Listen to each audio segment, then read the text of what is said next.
and welcome to the course Urban Rail Transit, Tracks, Stations, and Yards. This time, we are going to learn clearance gauge. When we ride on urban rail transit system, such as subways or light rail, few people realize the complexity and design intricacies behind it. You might notice the yellow warning line on the platform, telling you not to stand too close. By leaving the gap, collision between the train and the platform would be avoided. This is just the tip of the iceberg when it comes to urban rail transit clearance gauge. Imagine a subway train traveling through the underground tunnels of a city. It needs to ensure there is enough space between the train and the tunnel to prevent collisions. To ensure the safe operation of the train along the railway tracks, there must always be a certain amount of space maintained between the outline of the train and the outlines of all surrounding buildings and various equipments.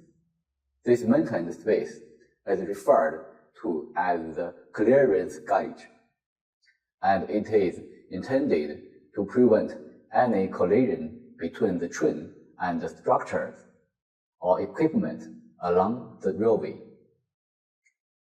The concept of clearance gauge is established to ensure that no facilities or equipment encroach upon this designated safety space in order to guarantee operational safety. So, what is clearance gauge? Well, before we get to know it, it is necessary to understand the loading gauge. A loading gauge, or vehicle contour, in railway refers to the maximum physical size of a train and its load. By measuring various points along the length of the train, the loading gauge for a specific vehicle model can be determined. Clearance gauge is essentially a spatial dimension determined through a comprehensive evaluation of factors such as vehicle contour or loading gauge, track characteristics, equipment installation, and constructing methods. It serves as a technical specification that both design and construction must adhere to. Clearance gauge also establishes the maximum dimensions for structures around urban rail transit tracks and the position of various equipment and pipelines in relation to one another. In general, a larger clearance gauge provides higher safety levels, but it also results in increased project complexity and investment. Urban rail transit clearance gauge is generally divided into vehicle kinematic gauge, line-side structure limit gauge, and construction gauge. Vehicle kinematic gauge is the maximum swept envelope formed by a vehicle during normal operation on straight track sections. Normal operation here refers to the vehicle's devices operating within their normal range of movement and sway. Vehicle clearance on straight track section can be further divided into tunnel vehicle clearance and elevated or ground level clearance. Elevated or ground level clearance includes lateral and vertical sway allowance caused by wind, in addition to the tunnel vehicle clearance. You can think of vehicle clearance as a safety warning line beyond which the vehicle's manufacturing, installation, and materials carried on engineering trains must not protrude into the direction of buildings, while the vehicle wheels run on the tracks. The static profile lines of the vehicle's outermost points are drawn with respect to the center line of the track. These lines are then adjusted to account for possible variations or vibrations, forming dynamic profile lines. After considering the vehicle displacement caused by the geometric irregularities of the track, the vehicle clearance is established. For tilting trains, it's also necessary to consider the lateral displacement of the train body when it tilts on curves. Line-side structure limit gauge or line-side clearance gauge is the dynamic envelope that a train forms when the suspension system of the train failed during its operation.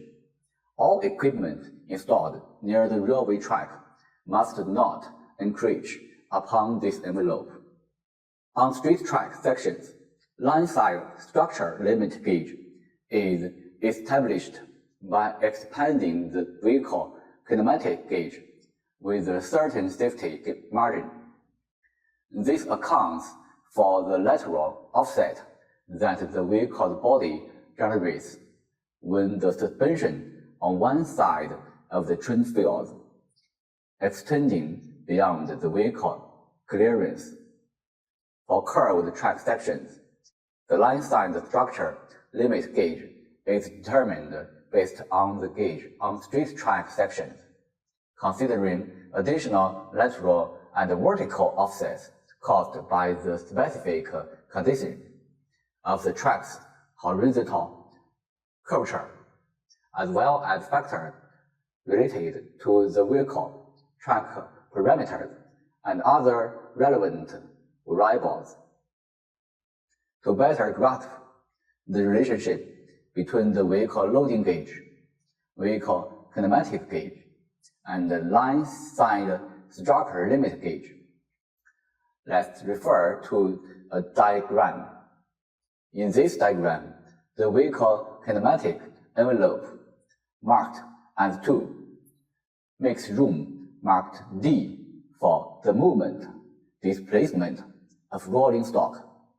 Note that the kinematic envelope is larger than the static vehicle contour or loading gauge, being marked as 1, and it is smaller than the line-side clearance gauge, marked as 3, which includes space N to allow additional factors like maintenance limits and safety margins. Construction gauge refers to a safety warning line that strictly prohibits the outward outline of all buildings from encroaching into the operation space of vehicles. Construction gauge is determined based on line-side structure limit gauge, taking into consideration the dimension of the equipment and the pipeline installed, resulting in the minimum effective cross-section. Construction gauge specifies the shape, dimensions, and the position of tunnels, underground station platforms, ground-level constructions, and any permanent structures in urban rail transit. It dictates that no permanent construction may intrude within this gauge. Construction gauge can be further categorized into tunnel construction gauge, which includes shapes such as rectangular, horseshoe, and circular, as well as construction gauge as well as construction gauges at elevated line, ground level line, depots, and yard. In this lesson, we learned 3 different types of clearance gauge. It's worth noting that clearance gauge differs from country to country because of different train skills and technique regulations. Alright, that's all for today's lesson. See you next time.